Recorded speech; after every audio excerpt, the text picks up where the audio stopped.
జ్ఞానభాస్కరం ఆధ్వర్యంలో శ్రీ గురు పూర్ణిమ మహోత్సవం 2026ను ఘనంగా నిర్వహించేందుకు ఏర్పాట్లు జరుగుతున్నాయి. ఈ ఆధ్యాత్మిక కార్యక్రమం ఈ నెల 28వ తేదీన సాయంత్రం 5 గంటలకు విజయనగరంలోని పూల్బాగ్ శ్రీ సరస్వతి శిశు మందిర ప్రాంగణంలోని బాలక్రామ్ మందిర్ ట్రస్ట్ వేదికగా జరగనుంది.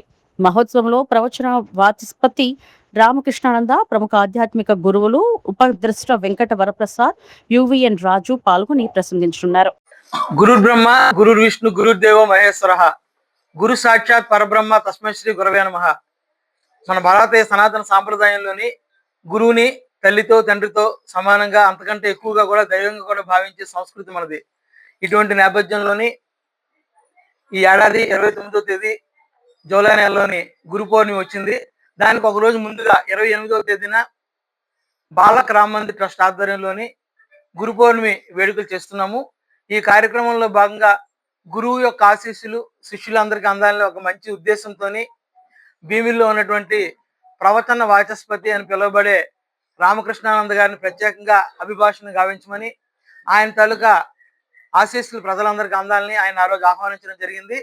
అదేవిధంగా సాయి బంధువులు అనే ఒక ప్రత్యేకమైన గ్రూప్ ఏర్పాటు చేయడం కాకుండా రాష్ట్ర ప్రభుత్వం ద్వారా అనేక పురస్కారాలు పొందినటువంటి ఉపద్రష్ట వెంకట వరప్రసాద్ గారు, అదేవిధంగా సుపద అనే ఒక ప్రత్యేకమైనటువంటి ప్రాజెక్టు ద్వారా 50,000 మందికి పైగా విద్యార్థులను తీర్చిదిద్దినటువంటి యువిఎన్ రాజు గారిని కూడా ఆ రోజు ఆహ్వానించడం జరిగింది. వీళ్ళందరూ కూడా విద్యార్థులకి ఇతర శిష్యులందరికీ కూడా వాళ్ళ సందేశాన్ని అందిస్తారు. ఈ కార్యక్రమాన్ని మీ అందరూ కూడా దయచేసి వచ్చి కవర్ చేసి ఆశీర్వదించవలసిందిగా కోరుతున్నాం. ధన్యవాదాలు. రాఘవేంద్రాయ సత్యధర్మరతాయ చ భజతాం కల్పవృక్షాయ నమతాం కామధేనవే. మన భారతదేశంలో ఇటీవల అనేక మంది, వేలాది మంది, లక్షలాది మంది ఆవేదన చెందుతున్నారు.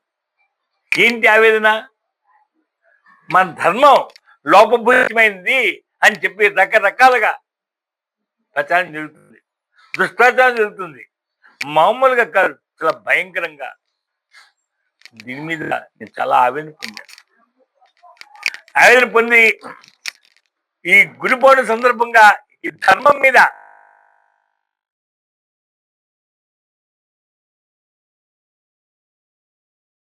కార్యక్రమం పెడుతున్నాం, మా భాషిస్తాం.